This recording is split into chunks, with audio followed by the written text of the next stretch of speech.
I kind of have to admit something. I might have listened to Souk like 100 freaking times already.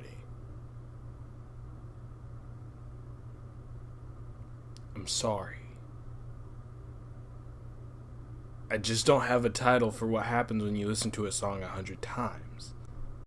You could have literally just said shuffle. Shuffle was right there. You had it and you messed it up, dude.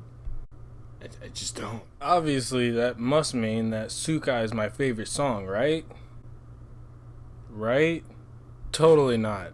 I just could not stand Souk at all. Like, I hated the fact that it was such a wonderfully beautiful song, and the guitar definitely didn't just snatch my soul right out of my chest, and I totally was not enjoying the bells, and I just could not stand Tootie's voice on it. It was just completely an utter waste of time that I continued to plunge myself into. I think the joke is that he's being sarcastic and he's trying to say it without saying it that he really loves Sukai. Now that we have my affiliation towards this song completely pushed out of the way, we can get on to the story behind Sukai and what I think it might be talking about.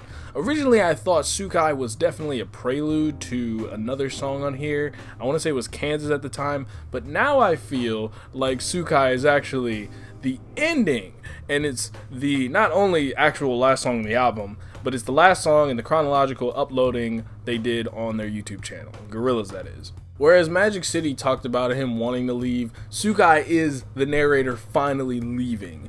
And he doesn't necessarily end his relationship, because the chorus does talk about how he loves this person and how beautiful they look, and unfortunately it pains him that when they're sad, that sometimes when they look the most beautiful, when they're marred by tragedy, unfortunately. Basically illustrates this picture of what potentially may have happened to the narrator before the events of Kansas and Idaho.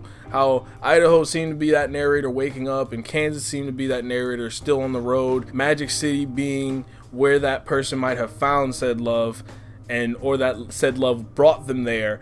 Sukai is a seemingly either a conclusion or a prelude to a cycle of the now, the present of him realizing where he's at in Magic City. We could potentially be seeing the loop before it started. Now, it's important to mention what this loop could represent. In the now, they're talking about the present and how people are handling certain things within our world today. But if we kind of shrink that down into something a little more palatable, we would probably talk about relationships, especially because it seems to be a bit of a prominent feature. At least in Sukai, it's very, very obvious what it's talking about.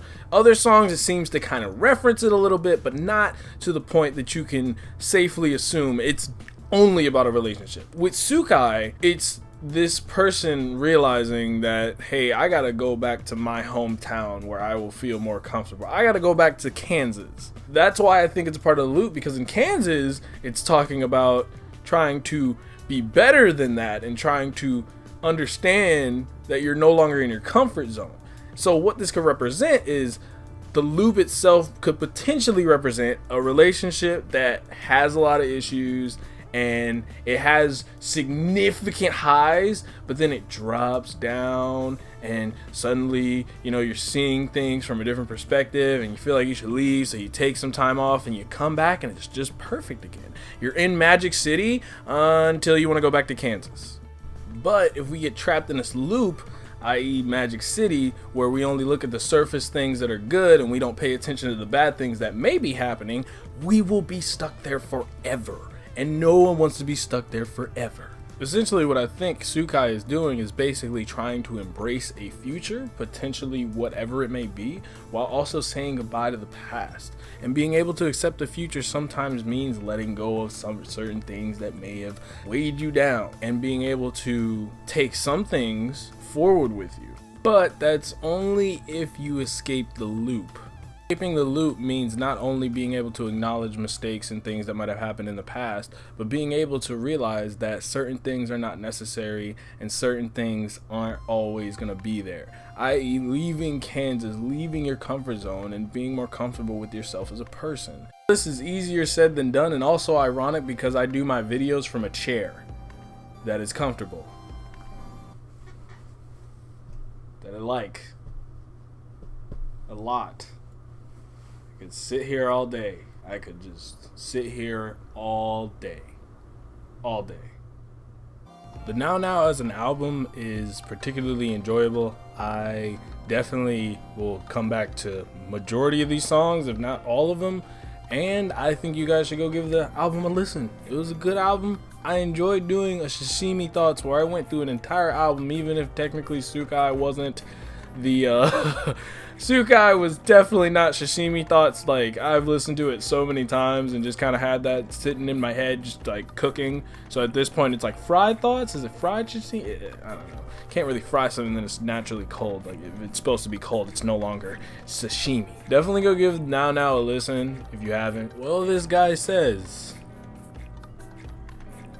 I mean, I'm legally blind. I can't have one eye. I have like two.